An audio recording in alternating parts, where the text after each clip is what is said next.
नमस्ते, मैं Chandrakant Sharma, parenting coach, school leader, एक बार फिर से आपके सामने हाजिर हूँ, एक नए विषय को लेके।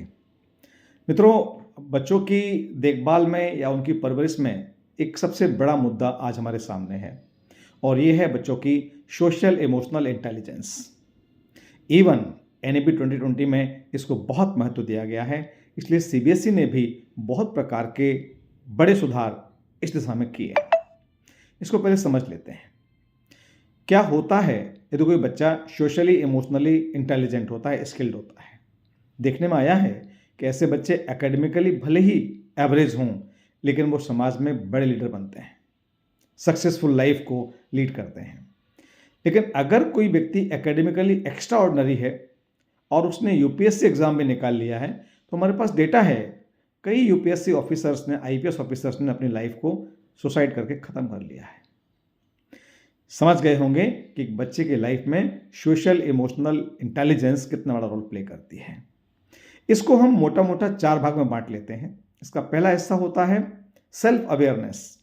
बच्चा अपने आप को कैसे जानता है, कैसे रिस्पॉन्ड करता है अपनी चीज़ों के प्रति, अपने घर, अपने परिवार के बारे में क्या सोचता है।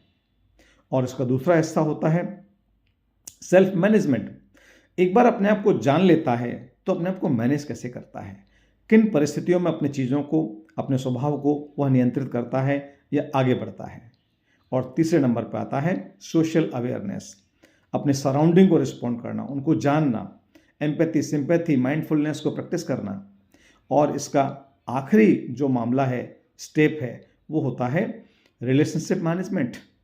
अगर आप सेल्फ अवेयरनेस हो गए हैं, सेल्फ को मैनेज कर लिया है, सोशली अवेयर हैं, तो अब आपको सोसाइटी के अलग अलग लोगों के साथ में अपने रिलेशनशिप को, अपने रिश्तों को संभाल कर रखना है।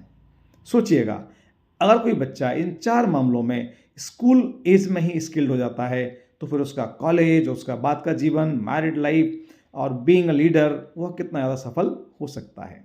विचार करिए, अपनी पेरेंटिंग में इन चारों बातों को शामिल कर लिए। मैं जल्दी ही आपको एक बड़ा वीडियो लेके आऊँगा जिसमें इन चारों बातों को लेकर मैं आपसे बात करूँगा।